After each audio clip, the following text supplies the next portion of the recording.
Kemudian di antara argumentasi yang keliru berdalil dengan akal.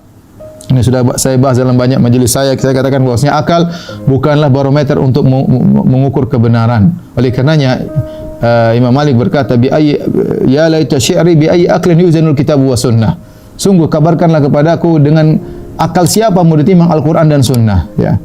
Akal siapa? Akal saya atau akal kamu atau akal dia? Seandainya akal ini cuma satu, mungkin bisa dijadikan dalil. Tapi al-uqul mutafawitah. Tapi ukul itu akal bermacam-macam.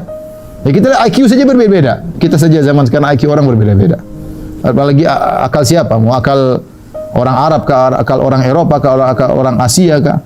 Apakah akalnya para sahabat atau akalnya para ahli filsafat? Akal saya menjadikan dalil. Oleh karenanya orang-orang menjadikan akal sebagai sumber dalil, mereka pun berselisih. Lihatlah Jahmiyah, Mu'tazilah, Asy'ariyah, ya. Mereka bersepakat takdimul aql ala naql. Mereka bersepakat dengan satu kaidah yang mereka katakan sebagai kaidah kulliyah, ya, atau qanunul kulli, undang-undang universal, bahwasanya akal didahulukan daripada dalil jika bertentangan. Mereka sendiri tatkala dalam masalah asma wa sifat yang sama-sama menjadikan akal sebagai dalil, mereka pun berselisih. Kenapa? Karena akalnya Jahmiyah tidak sama dengan akalnya Mu'tazilah, dan akalnya Mu'tazilah tidak sama dengan akalnya Asy'ariyah. Oleh karenanya kita tidak boleh menjadikan akal sebagai dalil. Akal adalah salah satu indera yang butuh pengarahan.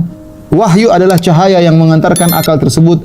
Kata para ulama, ibarat akal adalah mata dan wahyu adalah cahaya. Kalau mata tersebut tanpa cahaya tidak bisa melihat, ya, maka akal butuh wahyu. Dengan wahyu tersebut membimbing akal, karena akal diperlukan untuk memahami syariat dengan baik, tapi tidak boleh didepankan di atas wahyu. Karena banyak hal yang menurut kamu tidak masuk akal ternyata dijelaskan oleh para ulama lain sangat logis. Sangat logis, ya. Seperti dalam hal ini misalnya, banyak orang mengatakan tidak mungkin Allah di atas, tidak logis. Tidak mungkin Allah di atas, tidak logis. Banyak ulama menjelaskan dengan logis, kita sudah sering jelaskan. Justru mengatakan Allah tidak di mana-mana, justru Allah tidak di atas, tidak di bawah, justru tidak logis. Justru mengatakan Allah di mana-mana juga tidak logis. Ya. Mereka berusaha menolak sesuatu yang menurut akal mereka tidak masuk akal, ternyata mereka jatuh pada perkara yang lebih tidak logis lagi. Oleh karenanya, menjadikan akal sebagai sumber dalil itu adalah suatu kekeliruan.